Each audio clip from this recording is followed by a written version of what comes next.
नमस्कार दोस्तों, math study point में आप सभी का स्वागत है।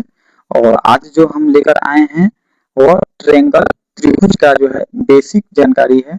और आज के इस वीडियो में त्रिभुज का बेसिक जानकारी को बताएंगे। उससे पहले हम देख लेंगे बिंदु, रेखा, सरल रेखा और वक्र रेखा के बारे में। उसके बाद में है हम जो क्या है, एक है आपका कोण, कोण के बारे में जान लेंगे। उसके बाद में जो है क्या है कि त्रिभुज के बारे में पूरा डिटेल रूप से पढ़ाएंगे। तो आप लोग जो है ध्यान से देखिएगा। पहला है बिंदु। पहला क्या है टॉपिक? बिंदु है।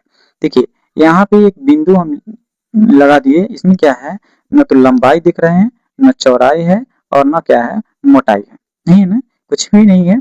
तो ये क्या है, इसका नाम अगर हम दे देंगे ई, तो देखो इसमें तो न लंबाई है, चौड़ाई है और न मोटाई है, लेकिन क्या है कि इसमें जो है स्थान जो है नियत है। क्या है, इसमें लंबाई चौड़ाई मोटाई तो नहीं है, लेकिन स्थान जो है वो नियत है। ठीक है, तो हम क्या कहेंगे कि जिसमें बिंदु क्या है, जिसमें लंबाई चौड़ाई मोटाई नहीं हो लेकिन स्थान नियत हो। क्या हो? स्थान नियत हो, उसे हम बिंदु कहते हैं। ठीक है, अब रेखा देखते हैं। रेखा जो है क्या है, कभी भी जो है रेखा दो बिंदुओं के बीच होता है। रेखा जो होता है कितने बिंदुओं के बीच होता है? दो बिंदुओं के। इसमें देखें कि लंबाई नहीं था, चौड़ाई नहीं था, मोटाई नहीं था। ठीक है, इसमें लंबाई चौड़ाई मोटाई नहीं था, लेकिन रेखा जो है इसमें, लेकिन क्या था, स्थान नियत है। क्या है? स्थान जो है नियत है। लेकिन इसमें क्या देखे हैं, इसमें देखे हैं कि लंबाई भी है, चौड़ाई भी है। चौड़ाई अगर देखें तो चौड़ाई भी है और मोटाई भी है।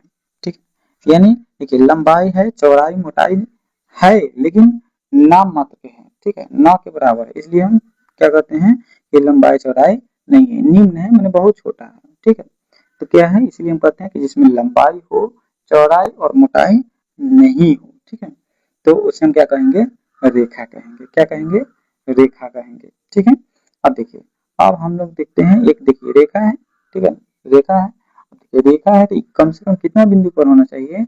कम से कम जो है रेखा को कम से कम दो बिंदु पर होता है। ठीक है, चलिए हम देख सकते हैं, यहाँ पे बिंदु ए है, यहाँ पे बिंदु बी है। और जबकि दोनों बिंदु को हम आपस में मिलाएंगे तो यही जो हो जाएगा, क्या बन जाएगा? रेखा बन जाएगा। क्या बन जाएगा?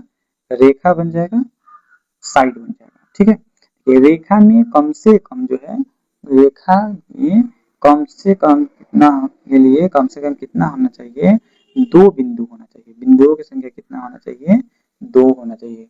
कम से कम दो बिंदु। एक बिंदु पर रेखा नहीं खींचा सकता है, एक बिंदु से रेखा नहीं बन सकता है। ठीक है, अब देखेंगे हम सरल रेखा। क्या देखेंगे? सरल रेखा देखेंगे दोस्तों। सरल रेखा क्या कहलाता है कि ए बिंदु से दूसरे बिंदु तक यदि कोई रेखा अपना दिशा नहीं बदलता हो, सीधा जाता हो। ठीक है, अपना दिशा नहीं बदलता हो, दिशा परिवर्तनशील हो। ठीक है, दिशा जो है परिवर्तनशील नहीं, परिवर्तनहीन हो। ठीक है, तो वो क्या कहलाता है? सरल रेखा कहलाता है। यानी अपने मार्ग में वो अपना रास्ता जो है, अपना दिशा जो है नहीं बदलता है, तो क्या कहलाता है? सरल रेखा कहलाता है। अब देखेंगे वक्र रेखा। वक्र रेखा क्या होता है कि ये भी जो है दो बिंदुओं के बीच ही होगा। ठीक है, ये भी जो होगा दो बिंदु के बीच ही होगा, लेकिन ये इसमें क्या होगा कि रेखा जो है अपना दिशा जो है बदलते हैं। देखिए, ऊपर गया, नीचे गया, फिर साइड में गया, फिर साइड में गया, फिर नीचे ऊपर गया, फिर साइड में गया, देखिए फिर नीचे गया, फिर सीधा चल गया, फिर ऊपर गया, साइड में गया और फिर नीचे, फिर साइड में, फिर ऊपर। देखिए यहाँ पे क्या है, देख सकते हैं कि दिशा जो है अपना बदल रहा है। रेखा जो है अब कभी ऊपर, कभी नीचे, कभी सीधा, रेखा अपना बदल रहा है, इसलिए इसको कहेंगे वक्र रेखा। क्या कहेंगे? वक्र रेखा। और ये जो है देख सकते हैं अपना रेखा नहीं बदल रहा है, इसको कहेंगे सरल रेखा। ठीक है, एक पथ से दूसरे पथ जाने के लिए जो अपना रास्ता बदलती है, दिशा बदलती है, उसको कहेंगे वक्र रेखा। जो नहीं बदलती है उसके कहेंगे सरल रेखा कहेंगे। ठीक है दोस्तों, समझ में आया? तो सरल रेखा वक्र रेखा में अंतर को समझ लिया। अब देखेंगे कोण। क्या देखेंगे? कोण। देखिए, जब दो सरल रेखा एक बिंदु पर मिलती है, ठीक है, तो उस बिंदु पर जो बनता है उसको हम क्या कहते हैं? कोण कहते हैं। ठीक है दोस्तों, A B C, A B रेखा और ए सी रेखा जो है एक बिंदु पर मिल रहा है।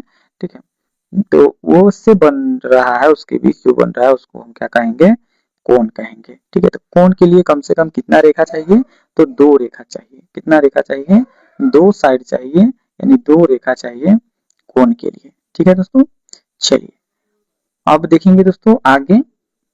देख लिया अभी क्या, बिंदु, रेखा, सरल रेखा, वक्र रेखा और कोण देख लिए।